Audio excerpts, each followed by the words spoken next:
او دا ډېر خلک په افغانستان سره واقف دي. غفار خان بابا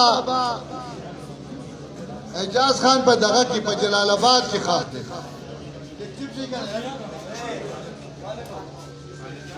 دا عبدالقادر تا ته پته شته چې غفار خان بابا په جلال آباد کې خاص